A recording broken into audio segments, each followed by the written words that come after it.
የሊቨርፑል አሰልጣኝ አርነ ስሎት ለየርገን ክሎፕ በአደባባይ እንግዲህ ምስጋናውን የገለጸበት መንገድ እስካሁን ድረስ መነጋገሪያ ከሆኑ ርዕሰ ጉዳዮች መካከል እየተጠቀሰ ይገኛል። ሊቨርፑል ያው ትናንትና ሻምፒዮን መሆናቸውን ማረጋገጣቸው አይዘነጋም። በፕሪሚየር ሊጉ 34ኛ ሳምንት ጨዋታ ሊቨርፑል ያው ቶትናምን አስተናግደው 5-1 በሆነ ሰፊ ውጤት ነው ያሸነፉት። ስፐርስ መሪ መሆን ችለው ነበረ ግን በመጀመሪያ አጋማሽ ብቻ ሁለት ከረፍት መልስ 3 ጎሎችን አስቆጥረው አንዱ ደስቲኒ ዶጊ ራሱ ላይ ነው። ከዛ ውጪ ግን መሐመድ ሳላ እንዲሁም ሉዊስ ዲያዝ ከዛ ውጪ አሌክሲስ ማካሊስተር ከሳጥን ውጪ እንደተለመደው እንዲሁም ኮዲ ጋክፖ የጎሎቹ ባለቤቶች ናቸው።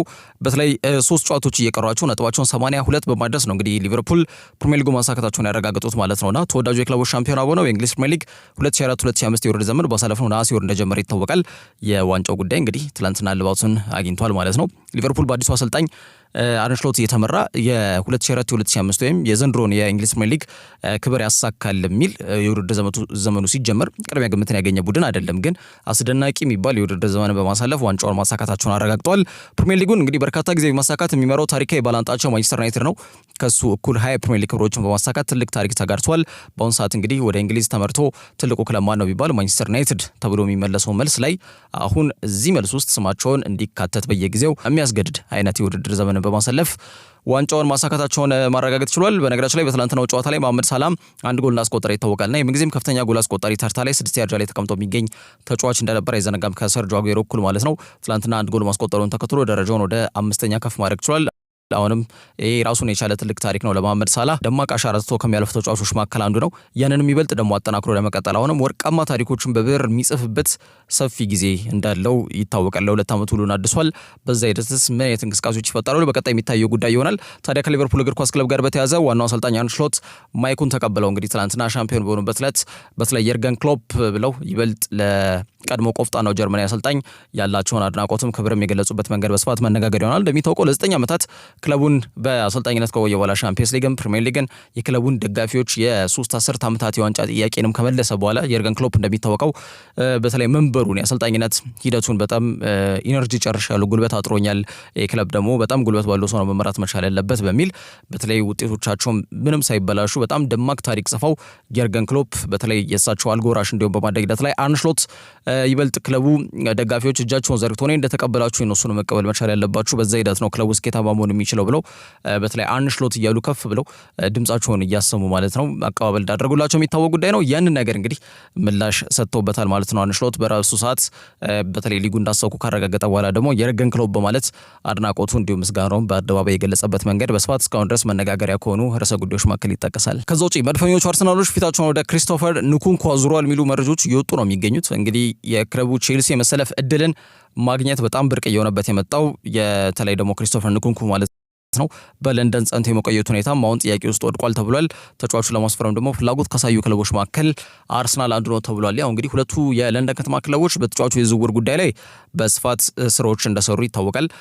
ምናልባት ጥሩ ግንኙነትም እንዳላቸው ነው የሚነገረው። የቅርብ ጊዜ ምሳሌዎቻቸውን ለመጥቀስ ያህል ካይ ሃቨርትዝ፣ ከዛ ውጪ ዊሊያን፣ ዴቪድ ሉዊዝ፣ ጆርጂኒዮ በቅርብ ጊዜ ምሳሌ ሊሆኑ የሚችሉ ተጫዋቾች ናቸው። ከአርሰናልም ወደ ቼልሲ እንደ ሴስክ ፋብሪያስ አይነት ተጫዋቾችም ማቅናታቸው ይታወቃል። ጋላስን ጨምሮ ማለት ነው በርካቶች አሉ። እንግዲህ ምናልባትም ደግሞ በቀጣይ ጊዜያቶች ላይ በተለይ የቼልሲን ተጫዋች ለማስፈረም አርሰናል ፍላጎት አሳየ ከተባለ ደርቢ ስለሆኑ የሚሆኑበት እድል ጠባብ ነው ተብሎ የሚነገርበት እድል የለም። ጥሩ ግንኙነት ስላላቸው ምናልባት እንዲሁም የሁለቱ ክለቦች በተለይ እርስ በርስ ተጫዋች በሚለዋወጡበት ጉዳይ ላይ ንግግሮች ከተጀመሩ እንዲሁም ለተአማኒነት የቀረበ ምንጭ ሊሆን ይችላል ተብሎ ነው መታሰብ መቻል የሚኖርበት ማለት ነው። ታዲያ 6 ዓመቱ ፈረንሳይ አጥቂ መስመር ተጫዋች ዘንድሮ በፕሪሚየር ሊጉ አንድ ጊዜ ብቻ ነው በቋሚነት መሰለፍ እየቻለው። ምናልባትም በ2004 በ2005 በአጠቃላይ ውድድር ዘመኑን ካሳለፍነው ነሐሴ ወር ጀምረን ከቆጠርነው ደግሞ 3 ጊዜ ብቻ ነው በቋሚነት ወይም ስታርቲንግ ላይናፕ ውስጥ ስሙ ተካቶ ጨዋታዎችን ማድረግ የቻለው። ከዛ ውጭ ግን በሌሎች ውድድሮች ላይ ኮንፈረንስ ሊግን ጨምሮ የኤፍኤ ካፕ የካራቦ ካፕ መርሃ ግብሮች ላይ ነው በተለይ አሰልጣኝ ኤንዞ ማሬስካም በርካታ ጊዜ የሚሰለፍበትን እድል የሚሰጠው። እሱም በሚሰለፍባቸው ጊዜያቶች ላይ ጎሎችን ያስቆጥራል። በነገራችን ላይ በስሙ እስካሁን ድረስ እንግዲህ ወደ 9 ጎሎች አሉት። ያንን እንቅስቃሴ ግን በፕሪሚየር ሊጉ ለማስቀጠል የሚያስችለውን ጊዜ እየተሰጠው አይደለም የሚገኘው። ከዛ አንጻር እሱም ክለቡን ቢያንስ በጊዜያዊነት ወይም ደግሞ በውሰት መልቀቅ መቻል እንዳለበት አሁን ከውሳኔ ላይ ደርሷል ተብሎ የተገለጸ ይገኛል። የጨዋታ እድል ተነፈገውን የጨዋታ ደቂቃ ሊሰጠው ወደሚችልበት ክለብ ማቅናት እንዳለበት ነው የተገለጸ የሚገኘው። በነገራችን ላይ ባሳለፍነው ጥር የዝውውር መስኮት ላይ እሱ በጣም በስፋት ከባርሴሎና ጋር ሲያዝ እንደነበር አይዘነጋም። ክሪስቶፈር ንኩንኩ የሳምንታዊ ክፍያው ጋር በተያያዘ በተለይ ከቼልሲ ጋር ልዩነቶች ስለተፈጠሩ ነው እንግዲህ ዝውውሩ ሳይከናወን የቀረው እንጂ ልክ እንደ ጃኦ ፌሊክስ ሁሉ የመሰለፍ ዕድልን ስለማያገኝ ይህ ተጫዋች በጥር የዝውውር መስኮት ላይ በተለይ ወኪሉ ፒኒ ዛሃቪ ነው ወደ ሌሎች ክለቦች እንዲያቀና ለማድረግ ከፍተኛ ጥረትና ርብርብ ሲያደርግ እንደነበር የሚታወቅ ጉዳይ ነው። በዘንድሮ የውድድር ዘመን በልዩነት ፕሪሚየር ሊጉን ብቻ ከተመለከትን ንኩንኩ 709 ደቂቃዎች ብቻ ነው ተሰልፎ የተጫወተው። በጣም ውስን ደቂቃ ነው። ሪፖርቶች እንደሚጠቁሙት ከሆነ ቼልሲዎች ተጫዋቹ ከክለባቸው ቢርቅ ባይርቅ አይሞቃቸውም አይበርዳቸውም ተብሏል። ምክንያቱም ጥቅሙ ካልታየ ጉዳቱ ሊታይ የሚችልበት እድል ጠባብ ነውና ካላቸው የማጥቃት አማራጭ ስብጥር ያላቸው በጣም በርካታ ተጫዋቾች ነው ያሉት። ንኩንኩ አስፈላጊነቱን ብዛም በተለምዶ ይሄ ሰርፕለስ ሪኳየርመንት እንደምንለው ብዙ ጊዜ ማለት ነው እዛ ቦታ ላይ የሚመደብ ተጫዋች ነውና በተለይ ክለቡን መልቀቁ ምን የሚፈጥርባቸው ክፍተት ይኖራል ብለው ነው ክፍተት አይኖርም ብለው ነው የሚያምኑት። ቢሆንም ግን እንግሊዝ ውስጥ ከሚገኝ ክለብ ጋር በዚህ ተጫዋች ጉዳይ ይደራደራሉ ወይ የሚለው ጉዳይ አጠያቂ ነው። ግን ቀደም ብዬ መግቢያ ላይ እንዳልኩት ነው አርሰናልና ቼልሲ ከዚህ በፊት በተጫዋቾች ዝውውር ጉዳይ ላይ ጥሩ ግንኙነት ነው ያላቸው። ስለዚህ ምናልባት የማይፈለግ ተጫዋች መሆኑ በግልጽ እየታየ የሚገኝ ተጫዋች ከመሆኑ ጋር በተያያዘ ምናልባት ወደ አርሰናል ሊያደርገው የሚችለው ዝውውር ሊኖር ይችላል። እንደ አርሰናል ፍጥነት የሚወሰን የዝውውር ዑደት ነው ማለት ነው። አርሰናል ያው በቀጣይ የ2025-2026 የውድድር ዘመን ላይ የስብስብ ጥልቀትና ጥራት ይዘው ይቀርባሉ ተብሎ ይገመታል። ባለፉት 2 ዓመታት ዘንድሮን ከጨመረን 3 ዓመታት ጥግ ድረስ ማለት የውድድር ዘመኑ ላይ ቢያንስ እስከ 30 እና ከዛ በላይ ለሚጠጉ ሳምንታት ይፎካከራል። ፕሪሚየር ሊጉን ደግሞ በጣም ለማሳካት መስፈርቱ ወይም ቁልፉ ጉዳይ ግን የስብስብ ጥልቀትና ጥራት መሆኑን የተረዳ ይመስላል ሚኬል አርቴታ። ባለፉት 2 ዓመታት በጣም እጅ እያጠረው በጣም እስከ ዋንጫው ጫፍ ለመጓዝ ጥረት ያደርግና በቡድኖች ወይም በአንዴ በማንቸስተር ሲቲ ያለፉትን 2 ዓመታት በጣም አስቆጪ በሆነ መልኩ ቡድኑ ፕሪሚየር ሊጉን ያጣባቸው አጋጣሚዎች ይጠቀሳሉና በዛ ሂደት ስብስብ ጥልቀትና ጥራትን መሰረት ባደረገ መልኩ የተቃኘ የዝውውር መስኮትን ያሳልፋሉ ተብሎ ነው የሚገመተው። ንኩንኩ የአጥቂ አማካኝ ቦታ ላይ ተፈጥሯዊ ቦታው ነው የ10 ቁጥር ቦታ ላይ ማለት ነው። ቢሆንም ግን 9 ቁጥር ሆኖ መጫወት ይችላል። በግራም በቀኝም ሌፕዚግ ቤት ተሰልፎ የተጫወተባቸው አጋጣሚዎች አሉና የአንድ ቡድን የማጥቃት እንቅስቃሴን ማሳለጥ የሚችል ቨርሳታይል የሆነ ስብጥር አቅም ያለው ተጫዋች ነው። ያን ሌፕዚግ ቤት አሳይቷል። ምንም ጥያቄ የለውም። ንኩንኩ ሌፕዚግ ቤት የነበረው እንቅስቃሴ በጣም አመርቂ ነው። በ2022 በ2023 የውድድር ዘመን በ25 የቡንደስሊጋ መርሃ ግብሮች 16 ጎሎችን አስቆጥሮ 6 ኳስ አመቻችቶ ማቀበል የቻለበት አጋጣሚ ተፈጥሮ ነበር። ያንን ቁጥራዊ መረጃዎች ከግምት ውስጥ በመክተት ነው ቼልሲዎች ይህንን ተጫዋች በቋሚነት ያስፈረሙት። በተለይ ማርቲን ኦዴጋርድ አርሰናል ቤት ማለት ነው እዚህ ቦታ ላይ ተጣባባቂና ተተኪ እንዲሁም ጥሩ አቅም ያለውና ከተቀያሪ ወንበር ተነስቶ ለአርሰናል ልዩነት መፍጠር የሚችል ተጫዋች አላቸው ወይ የሚለው ትልቁ ጥያቄ ነው። ንኩንኩ በ2023 ሰኔ ወር ላይ ነበር 52 ሚሊዮን ፓውንድ ወጥቶበት ሌፕዚግን በመልቀቅ ቼልሲን በቋሚነት የተቀላቀለው። በአጠቃላይ ለቼልሲ ማሊያ ባደረጋቸው 38 ጨዋታዎች 14 ጎል አስቆጥሯል።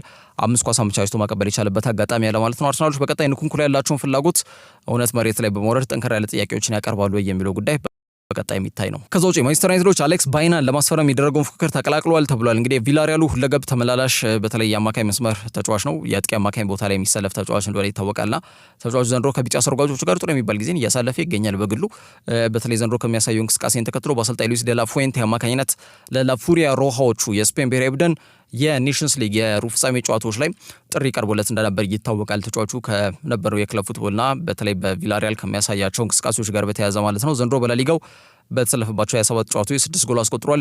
ወደ 7 የሚጠጉ ኳሶችን አመቻችቶ አቀብሏል። እንግዲህ ማንቸስተር ዩናይትድ ስብስባቸውን በጣም በተለይ በቀጣይ ዓመት ማለት ነው አጠናክረው ለውድድር ዘመኑ ለመቅረብ ፍላጎት አላቸው። ቡድኑ በታሪኩ አስከፊ የሚባለውን የውድድር ዘመን ማሳለፉ የተረጋገጠ ጉዳይ ነው። ከአሁን በኋላ ሁሉንም ጨዋታዎች ቢያሸንፉ እንኳን የማንቸስተር ዩናይትድ በተለይ አስከፊ የውድድር ዘመን ማስታገሻ ሊሆን የሚችል ነገር ሊገኝ አይችልም ከፕሪሚየር ሊጉ። ዩሮፓ ሊግ ላይ ግን ጥርሳቸውን ነክሶ ይቀርባሉ ተብሎም ይገመታልና ቡድኑ በተለይ ካለበት ክፍተት አንጻር በዝውውር መስኮቱ በጊዜ መንቀሳቀስ መቻል ይኖርብናል ሲል ራሱ ሩበን አሞሪም መናገሩ አይዘነጋም። ከሌሎች ክለቦች ፈጥነን ነው መንቀሳቀስ መቻል ያለብን፣ ምክንያቱም ከሌሎች ክለቦች ላቅ ያለ ክፍተት ነው እኛ ጋር ያለው፣ ያን ነገር ለመጠገን በዝውውር መስኮቱ ቶሎ ነው መንቀሳቀስ መቻል ያለብን ብሎ ተናግሮ እንደነበር አይዘነጋምና ሁለገቡ ስፔናዊ የአጥቂ አማካይ ተጫዋች አሌክስ ባይናን ደግሞ በተለይ በአምና በቪላሪያል በነበረው ቆይታ 5 ጎል አስቆጥሮ 18 ኳስ አመቻችቶ ያቀበለ ተጫዋች ነው። 23 ዓመቱ ላይ ነው የሚገኘው። በተለይ ዩናይትድ የተጫዋቹ ብቸኛ ፈላጊ አይደሉም እርግጥ ነው። ባርሴሎናን ጨምሮ ከፕሪሚየር ሊጉ እንኳን እንደ አርሰናል፣ ሊቨርፑልና አስቶን ቪላ አይነት ክለቦች የተጫዋቹን እንቅስቃሴ በትኩረት እያዩ ከሚገኙ ክለቦች ተርታ ስማቸው ይጠቀሳልና በተለይ ተጫዋቹ አምና 35 ሚሊዮን ፓውንድ ነበር የውል ማፍረሻ የነበረው። ዘንድሮ ግን እንቅስቃሴውን ከግምት በመክተት ማለት ነው ክለቡ ወደ 60 ሚሊዮን ፓውንድ ከፍ አድርጎታል። የሪሊዝ ክሎዝ ወይም ደግሞ የውል ማፍረሻ ኮንትራት ውስጥ የተገኘ ጉዳይ ነው ይሄ 60 ሚሊዮን ፓውንድ ማለት ነው። ስለዚህ ተጫዋቹ ለማስፈረም የገንዘብ መቅረብ ወይም ደግሞ የገንዘብ መከፈል ይኖርበታል ማለት ነው። እንግዲህ የትኛው ክለብ ፈጥኖ ይንቀሳቀሳል የሚለው ጉዳይ ነው ከአሌክስ ባይና ጋር በተያዘ በቀጣይ የሚጠበቀው። ቀዮቹ ሰይጣናት ግን ያው ጄደን ሳንቾና ማርከስ ራሽፈርድን በድጋሚ ክለባቸውን ይቀላቀላሉ ተብሎ አይገመትም፣ ወይም ደግሞ በሮቻቸውን መልሰው ለእነዚህ ተጫዋቾች ይከፍታሉ ተብሎ አይገመትም። ስለዚህ ስፔናዊን ለማስፈረም ከፍተኛ ፍላጎት እንዲያሳዩ ከፍላጎት በዘለለ እንቅስቃሴ እንዲያደርጉ ያስገድዳቸው ጉዳይ ነው። ያስፈርሙታሉ ላይ ከሌሎች ክለቦችስ በምን ያክል መልኩ ፈጥነው ለመንቀሳቀስ የሚያደርጉት እንቅስቃሴና የሚወስዱት እርምጃ ከማንቸስተር ዩናይትድ እግር ኳስ ክለብ ጋር በተያዘ በቀጣይ የሚጠበቀው ጉዳይ ነው። ከዛ ውጭ የማንቸስተር ሲቲ አማካይ ሮድሪ ሄርናንዴዝ ለኤፍኤ ካፕ የፍጻሜ ጨዋታ ለመድረስ ከፍተኛ ጥረት እያደረገ እንደሚገኝ ተገልጿል። ተጫዋቹ ከረጅም ጊዜ ጉዳት በኋላ ወደ ልምድ መመለሱ የሚታወቅ ጉዳይ ነው። የቡድኑ ዋና የጀርባ አጥንት እንደሆነ ይታወቃል። ሮድሪ የ8 ዓመቱ አማካኝ አምና ለክለቡም ለሀገሩም የነበረው አስተዋጽኦን ከግምት በመክተት አንድ ተጫዋች ሊያሳካ የሚችለውን ትልቁን የግል ክብር የፕሬስቲጂየስ አዋርድ የምንለውን የባላንዶር ክብርን ማሳካት የቻለም ተጫዋች ነው። ዣቪ ኢኔስታ ሳያሳኩት ሮድሪን ያሳክቱታል። ስፔናዊ ሆነው ብዙዎችን ሊያወዛግ የሚችል ሀሳብ ቢሆንም ግን ደግሞ ያው ተጫዋቹ የነበረው ሚናና እንቅስቃሴ በግልጽ የሚታይ ነው።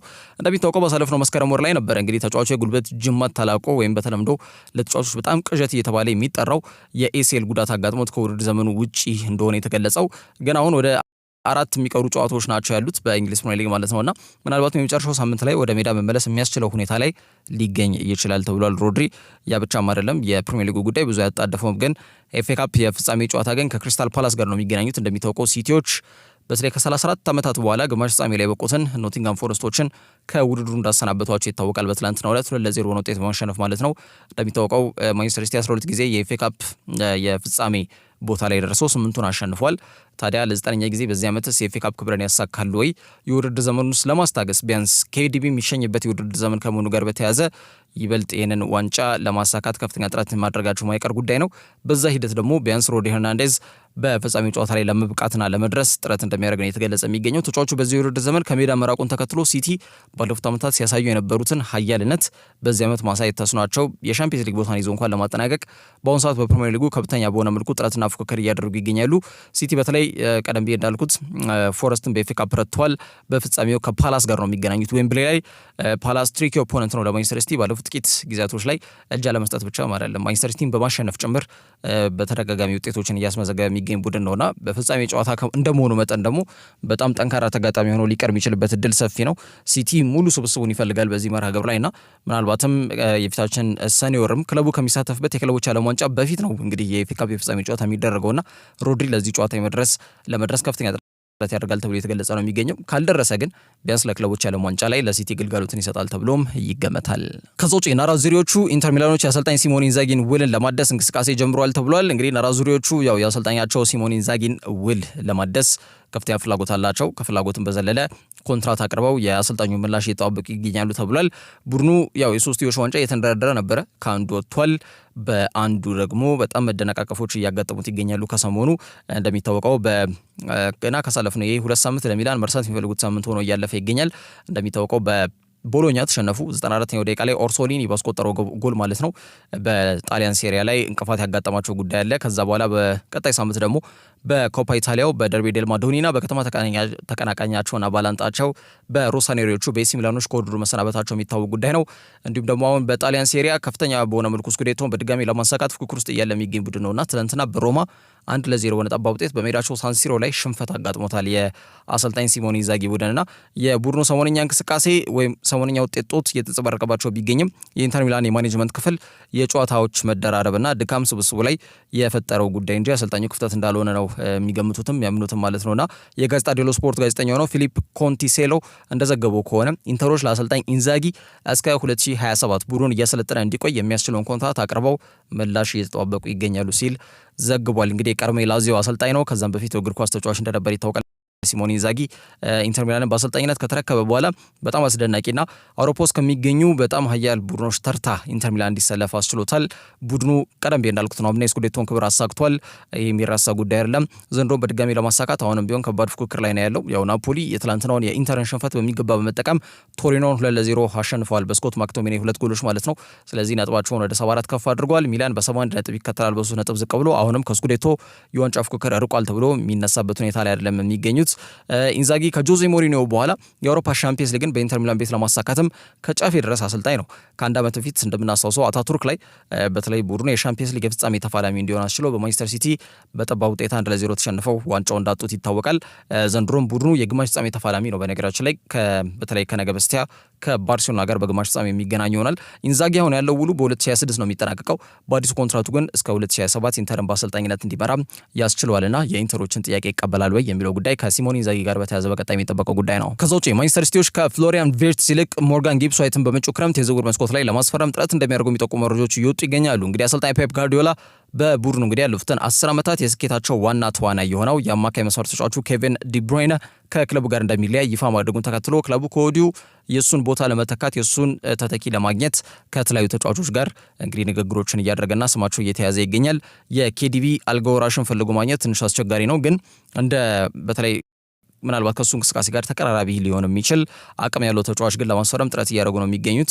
እንደው በቀላሉ ኬዲቪን ግን ተተክቷል ብሎ ለመናገር ትንሽ አስቸጋሪ ነው፣ አሁን ባለው የተጫዋቾች አቅም ማለት ነውና በዋናነት የሌቨርኩሰኑ ፍሎሪያን ቪርትስ የኬዲቪ ተተኪ ሆነው መዳረሻው ኤቲሃድ እንዲሆን ለማድረግ ክለቡ ከፍተኛ ፍላጎት እንዳላቸው ሲገለጽ መቆየቱ አይዘነጋም። አሁን ደግሞ ፊታቸውን ወደ ሞርጋን ጊብስ ዋይት አዙሯል ተብሏል። ያው ጊብስ ዋይት ላይም ፍላጎት እንዳላቸው ይታወቃል። ግን አሁን ከፍሎሪያን ቪርትስም ሞርጋን ጊብስ ዋይትን ይበልጥ አስቀድመውና ምርጫቸው በማድረግ ይህንን ተጫዋች ወደ ኤቲሃድ እንዲያቀና ለማድረግ ከፍተኛ እንቅስቃሴ እያደረጉ እንደሚገኙ ነው መረጃዎች በስፋት እየጠቆሙ የሚገኙት። በሲቲ ቤት የጋርዲዮላ የቀኝ እጅ የተባለ የሚጠራው የቡድኑ ቴክኒካል ዳይሬክተር ቼኪ ቤግርስታይን ከዚህ ዓመት በዘለለ በክለቡ ይቆያል ተብሎ አይገመትም። ያው እንደሚለቅም ይፋ አድርጓል። እንደሚታወቀው የስራ ኃላፊነቱንም ለሁጎ ቬና ያስረክባል። የቀድሞ የስፖርቲንግ ሊዝበን ስፖርቲንግ ዳይሬክተር በአሁኑ ሰዓት እንዴት ነው ስራዎች የሚሰሩት የሚሉትን ጉዳዮች ከቼኪ ቤግርስታይን ጋር በቅርበት እየተከታተለ ይገኛልና የቀጣይ ዘመን በተለይ ማንቸስተር ሲቲ ስኬቶችን እንዲላበስ የሚያስችሉ ተጫዋቾችን ከአሰልጣኝ ጋርዲዮላ ጋር በመነጋገር ማስፈረም መቻል ይኖርበታል ሁጎ ቬና ማለት ነው። ጊብስ ዋይት ያው ከ2 ዓመት በፊት ነበረ እንግዲህ የኤቫንጀሎስ ማሪናኪሱን ክለብ ኖቲንጋም ፎረስትን የክለቡ ሪከርድ በሆነ ዋጋ ማለትም ወደ 44.5 ሚሊዮን ፓውንድ ወጪ ተደርጎበት ሲቲ ግራውንድ የደረሰው። እንግዲህ ከዛን ወዲህ በ2 ዓመት ጊዜ ውስጥ ከ70 በላይ ለሚሆኑ ጊዜ ለኖቲንጋም ፎረስት ተሰልፎ መጫወት ችሏል። በተደጋጋሚ ጉዳት ብዙ ጊዜ ከማያጋጥማቸው ተጫዋቾች መካከል ሞርጋን ጊብስ ዋይት አንዱ ነው። ልዩነት ፈጣሪ እንቅስቃሴዎችን በሲቲ ግራውንድ ከሚያደርጉና ለኖቲንጋም ፎረስትን በጣም ትልቅ ግልጋሎትን እየሰጡ ከሚገኙ ተጫዋቾች ተርታ ጊብስ ዋይት ስሙ ካተታል። ሲቲ ቀዳሚ ምርጫቸው ቪርትስ ነበረ፣ ግን ተጫዋቹ በጀርመን የመቆየቱ ዕድል ሰፊ ነው ተብሏል። እንዲሁም ለተጫዋቹ ሌቨርኩሰኖች የሚጠብቁት ወይም ደግሞ እየጠየቁ የሚገኙት ወደ $120 ሚሊዮን ሲቲዎች ለመክፈል ዝግጁ አይመስሉም መባሉም አንድም በተለይ ወደ ሞርጋን ጊብስ ዋይት ፊታቸውን እንዲያዞሩ ካደረጓቸው ጉዳዮች መካከል ይጠቀሳሉ። ሞርጋን ጊብስ ዋይት ከልጅነት እስከ እውቀት በእንግሊዝ ነው ቆይታ ያደረገው። የእንግሊዝን እግር ኳስ ጠንቅቆ ያውቃል። ቪርትስ ግን በጀርመን ነው እግር ኳስን መጫወት የጀመረው። አሁንም እየተጫወተ የሚገኘው እዛው ጀርመን ነው። ከዛ አንጻር ፕሪሚየር ሊጉን ለመላመድ ትንሽ ጊዜ ሊወስድበት እንደሚችል መገመቱም ሌላው ጊብስ ዋይት ላይ በተለይ ሲቲዎች ትኩረት እንዲያደርጉና ተጫዋቹን ለማስፈረም ጥረት እንዲያደርጉ ያስገድዳቸው ሌላኛው ምክንያት ነው ማለት ነው። ትናንትና በነበረው የሲቲና የኖቲንጋም ፎረስት የኤፍኤ ካፕ የግማሽ ፍጻሜ ጨዋታ ላይም አንዱ ትኩረትን የሳበው ጉዳይ ጊብስ ዋይት እሱን ለማስፈረም ከሚፈልገው ክለብ ጋር የሚያደርገው እንቅስቃሴ እንደነበር ይታወቃል። አንድ ኳስ ማዕዘን ፖል ወይም አንግሉ የመለሰበት አጋጣሚ ተፈጥሮ ነበር ከሞርጋን ጊብስ ዋይት ጋር በተያያዘ። በአጠቃላይ ተጫዋቹ ጎል አስቆጣሪ ነው፣ የግብ ዕድሎችን ይፈጥራል። ፕሪሚየር ሊግ ፕሮቨን ነው፣ ምንም ጥያቄ የለውም። የፈታኙ ሊግ ላይ ያለውን አቅም በተደጋጋሚ እያሳየ ይገኛል። ያ ደግሞ ሀገሩ እንግሊዝንም በተለይ በትልቅ መድረክ ላይ በምታደርጋቸው ጨዋታዎች ጥሪ እንድታደርግለት እንግዲህ ምክንያት ሆኗል ማለት ነው ከሞርጋን ጊብስ ዋይት ጋር በተያያዘ። እንዲሁም ከ17 ዓመት በታች ከ20 ዓመት በታች ያለም ዋንጫ ላይም ጭምር ሀገሩን የወከለ ተጫዋች እንደነበር አይዘነጋምና በአጠቃላይ ክለቡ ዘንድሮ በአሰልጣኝ ኑኖ ስፕሪቶ ሳንቶ ስር የተዋቀረበት መንገድ እጅግ አስደናቂ ነው። በተከላካይ መስመር ላይ ሙሪሎና ሚሊንኮቪች ሳቪች፣ በአማካይ መስመር ላይ እንደነ ኤሊያስ አንደርሰን ከነ ሞርጋን ጊብስ ዋይት ጋር የፈጠሩት ጥምረት ጥሩ ነው። በማጥቃት እንቅስቃሴ ላይ ያው ይታወቃል የነ ኤላንጋ ክሪስ ውድ እና ካሉም ሃድሰን ኦዶይ ጥምረት ነው የኖቲንጋም ፎረስትን ስኬት ወይም ደግሞ የዚህ ውድድር ዘመንን ከሌስተር ሲቲ 2016 የውድድር ዘመን ጋር እያመሳሰሉት የሚገኙት ብዙዎች በተለይ አውሮፓ ሻምፒየንስ ሊግ ቦታን ይዞ ለማጠናቀቅ ከጫፍ የደረሰ ቡድን ከመሆኑ ጋር በተያያዘ ማለት ነውና ሞርጋን ጊብስ ዋይት በዚህ ሂደት ላይ ነጥሮ ከወጡ ተጫዋቾች መካከልም ስሙ ይጠቀሳል። ዘንድሮ 12 የጎል ተሳትፎች ላይ ቀጥተኛ ሚና የነበረው ተጫዋች ነው። የቡድኑ ማንበል እንደሆነ ይታወቃል። በተለይ ይሄ አማካኙ ሪያን የትስ ብዙ ጊዜ ቋሚ ሆኖ የሚጀምርበት እድል ጠባብ ነውና በዛ ሂደት ቡድኑን በአምበልነትም እየመራ ጭምር ወደ ሜዳ የሚገባው ጊብስ ዋይት እንደሆነ ይታወቃልና ኖቲንጋሞች የ25 ዓመቱን እንግሊዛዊ መሸጥ ምን ማየት ፍላጎት የላቸውም ባለው ወቅት ሁኔታ። ይበልጥ ደግሞ ቀጣይ ዓመት የሻምፒየንስ ሊግ ተሳታፊ የሚሆኑበት እድል ሰፊ ከሆነ አንደኛ ከፍተኛ ገንዘብ ነው የሚያገኙት።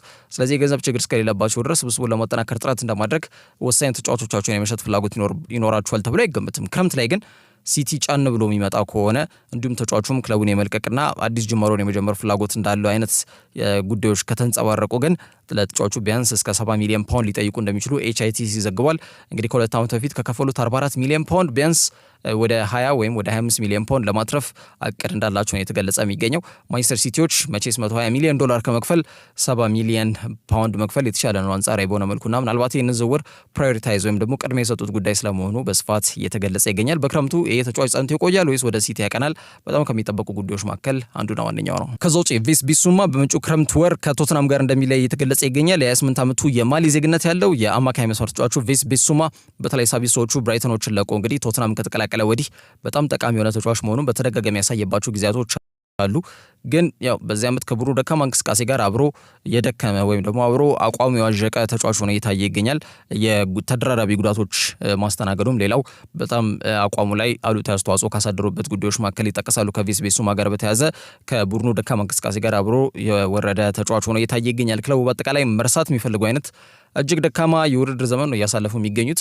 ያሉበት 17ኛ ደረጃም ያመላክተው ያንን ነው። እንደው ምናልባት በእንግሊዝ ፕሪሚየር ሊግ ላይ ቀድሞ መውረዳቸው የተረጋገጡ ቡድኖች መኖራቸው ነው እንጂ ቶትናም ሆትስፐርስ ቡድኑ ወራጅ ቀጠና ውስጥ ያለ ቡድን መሆን መቻል ያለበትን አይነት ምልክቶች በተደጋጋሚ ያሳየበት የውድድር ዘመን ነው እያሳለፈ የሚገኘው የአንጅ ፖስቴኮግሉ ቡድን።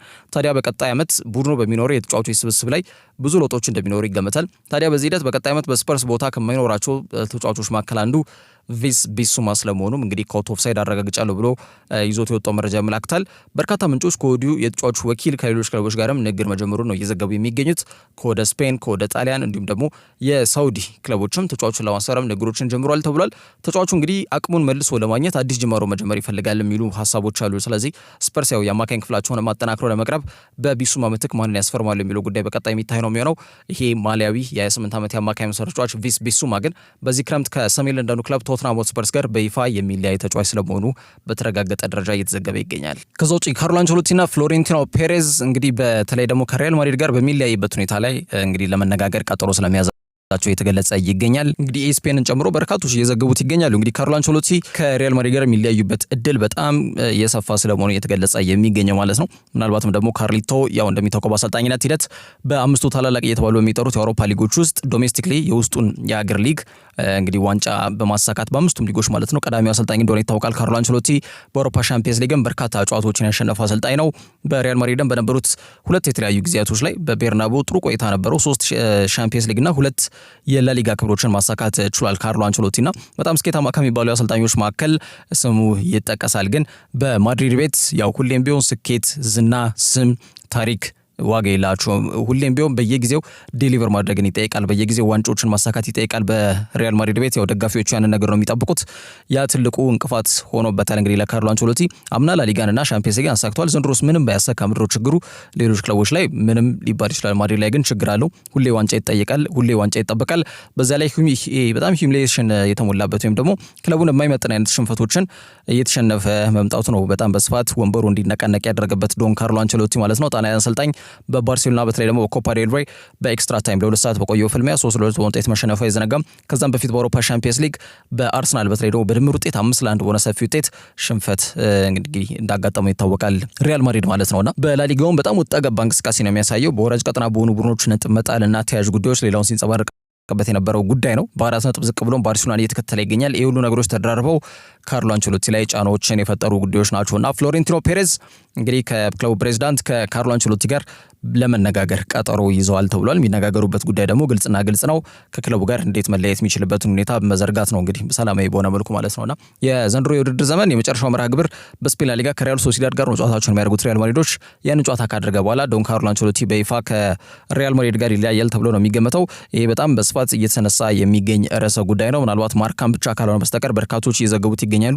አንዳንድ ምንጮች እንዲሁም ካርሎ አንቸሎቲ ከወዲሁ ለተጫዋቾቹ እንግዲህ እንደሚለያይ ከክለቡ ጋርና ከወዲሁ ይህን ነገርም እያሳወቃቸው እንደሚገኝ ገልጸዋል። በተረጋገጠ ደረጃ ማለት ነውና በቀጣይ እንግዲህ ካርሎ አንቸሎቲ ማረፊያው የት ይሆናል? እንግዲህ ብራዚል እግር ኳስ ፌዴሬሽን እንግዲህ መድላጁን እየዘረጋ ነው የሚመስለው። እንግዲህ ኤርናልዶ ሮድሪጌዝ ከፍ ባለ መልኩ አሁንም ቢሆን ካርሎ አንቸሎቲን በድጋሚ የብሔራዊ ቡድን አሰልጣኝ አድርገው ለመቅጠር ንግሮችን በይፋ መጀመራቸው የሚታወቅ ጉዳይ ነው። የ5 ጊዜ ዓለም ዋንጫ አሸናፊዋ ሀገር ብራዚል ያኔ እንግዲህ 2002 ኮሪያ በደቡብ ኮሪያና ጃፓን በጣም ያዘጋጁት የዓለም ዋንጫን ካሳካሽ በኋላ በወርቃማ ትውልዷም መልሳ የዓለም ዋንጫ ማሳካት ያልቻለች ሀገር ናት ብራዚል ብሔራዊ ቡድን። ያው ስኬታማ ሀገር ነው፣ ምንም ጥያቄ የለውም። ግን ደግሞ በተለይ ከሰሞኑ እያሳዩት የሚገኙት እንቅስቃሴ ብሔራዊ ቡድንም የማይመጥን ነው በሚል በጣም በስፋት ፌዴሬሽኑም ሲተች እንደነበር የሚታወቅ ጉዳይ ነው። ስለዚህ በመጪው እንግዲህ 2026 የካናዳ የአሜሪካና የሜክሲኮ የዓለም ዋንጫ ላይም የብራዚል ብሔራዊ ቡድን ከፍ ባለመልኩ ጥሩ ተፎካካሪ ሆኖ ብቅ እንዲሉ ከተፈለገም በተለይ ካርሎ አንቸሎቲን አፖይንት ማድረግ ፍላጎት አላቸው ተብሎ የተገለጸ ነው የሚገኘውና ቀጣዩ ማረፊያቸው ብሔራዊ ቡድን ሊሆን እንደሚችል በስፋት እየተገለጸ ይገኛል። ካርሊቶ ግን ከፍሎሬንቲኖ ፔሬዝ ጋር ኤግዚት ቶክስ ወይም ደግሞ ከክለቡ በሚለያይበት ጉዳይ ላይ ትኩረት ያደረገ ውይይት በመጪዎቹ ጥቂት ቀናቶች ላይ ያደርጋሉ ተብሏል። ከዛ ውጪ ማንቸስተር ዩናይትድ ወደ 90 ሚሊዮን ፓውንድ ወጪ በማድረግ ሊያም ዴላፕና ማቲያስ ኩኛን ለማስፈረም እቅድ እንዳላቸው የሚጠቁሙ መረጃዎች ወጥቷል። እቅድ ብቻም አይደለም፣ ያንን እቅድ ተግባራዊ ለማድረግ ከወዲሁ እንቅስቃሴዎች ጀምሯል የሚሉ ጉዳዮች ናቸው እየወጡ የሚገኙት። ቀዮች ሰይጣናት ቡድኑ ላይ የሚታየው ደከም ያለ የማጥቃት እንቅስቃሴን ለማጠናከር ገበያው ላይ ጥሩ አቅም ያላቸውን ተጫዋቾች ለማስፈረም ጥረት እንደሚያደርጉ ግልጽ ነው። በዚህ ሂደት በየክለቦቻቸው ጸንተው የመቆየታቸው ሁኔታ አጣብቂኝ ውስጥ የወደቀው ጉዳይ ያሉ ተጫዋቾች አሉ። እነሱ ላይ ደግሞ ትኩረት እያደረጉ ይገኛሉ። ምክንያቱም ለዝውውርም ቀላል ይሆናሉ ተብሎ ስለሚገመት ማለት ነውና ሊያም ዴላፕና ማቲያስ ኩኛ በየክለቦቻቸው ኢፕስዊችና ወልቭስ ቤት አስደናቂ የግል እንቅስቃሴን እያደረጉ ከሚገኙ ተጫዋቾች መካከል ስማቸው ይጠቀሳል።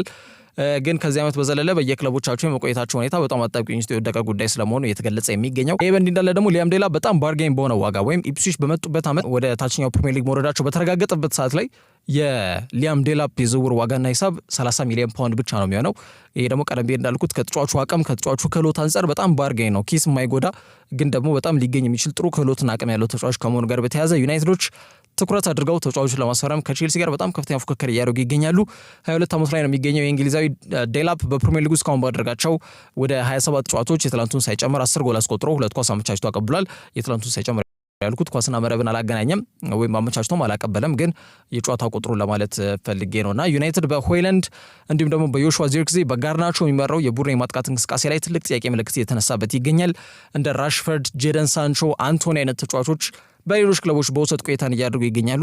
ተጫዋቾቻቸውን በቋሚነት ከክለቡ ጋር የሚለያዩበትን መንገድ በመዘርጋት ቢያንስ እስከ 90 ሚሊዮን ፓውንድ ገደማ ገቢ ለማግኘት የተወሰነ ጠቀም ያለ ገቢ፣ ያው 90 ሚሊዮን ፓውንድ ቢያንስ ተጫዋቾችን ለማስፈረም በቂ ይሆናል ተብሎ ይገመታልና እነዚህን 3 ተጫዋቾች ሸኝተው ይህንን ገቢ ለማግኘት አቅደዋል ተብሏልና በአሰልጣኝ ሩበን አሞሪም ክለቡ የእነዚህን ተጫዋቾች ዝውውር ለመቋጨት ቁርጠኛ ሆኖ ክለቡ በንቃት ዝውውር መስኮቱ ላይ እንዲሳተፉም ጥያቄው ለቦርዱ ከወዲሁ ስለማቅረቡ ማንቸስተር ኢቭኒንግ ኒውስ ዘግቧል። በተለይ ደግሞ የትላንትና በግልጽ የቡድን የማጥቃት እንቅስቃሴ ጥያቄ ምልክት ውስጥ የከተተ ስለመሆኑ ማንሳት ይቻላል። ምንም አይነት ስጋት የሌለው አይነት ወይም ስጋትን ሊያሳድር የሚችል አይነት አቅም ያላቸው ተጫዋቾች አይደለም ያሉት ዩናይትድ ቤትና ያን ነገር ማስተካከል ይኖርባቸዋል ተብሎ ይገመታል። በቀጣይ ዓመት ሩበን አሞሪም ማንም በተለይ ዩናይትድ ደጋፊዎችም አይታገሷቸውም፣ ውጤት ይፈልጋሉ። በዚህ ሂደት ደግሞ ስብስቡ ተጠናክሮ መቅረብ መቻል ይጠበቅበታል። ሊያም ዴላፕና ማቲያስ ኩኛ ደግሞ እቅዶቻቸው ናቸውና ሁለቱንም ተጫዋቾች ለማስፈረም ሌሎች የፕሪሚየር ሊግ ክለቦችን ፍላጎት አላቸው። ስለዚህ ዩናይትድ ፈጥረው መንቀሳቀስ መቻል እንደሚኖርባቸው ይገመታል። ምናልባት ይህንን 90 ሚሊዮን ፓውንድ ቀድሞ የሚያገኙበትን እድል ከዘረጉ በኋላ ተጫዋቾቹን ለማስፈረም ዴላፕና ኩኛ ለማስፈረም ማለት ነው የሚሄዱበት ርቀት የሚታይ ይሆናል በዝውውር መስኮቱ። ለዛሬ ስለ ስፖርት መረጃዎች እነዚህን ይመስላሉ። በያላችሁበት ጥሩ ጊዜ ነው።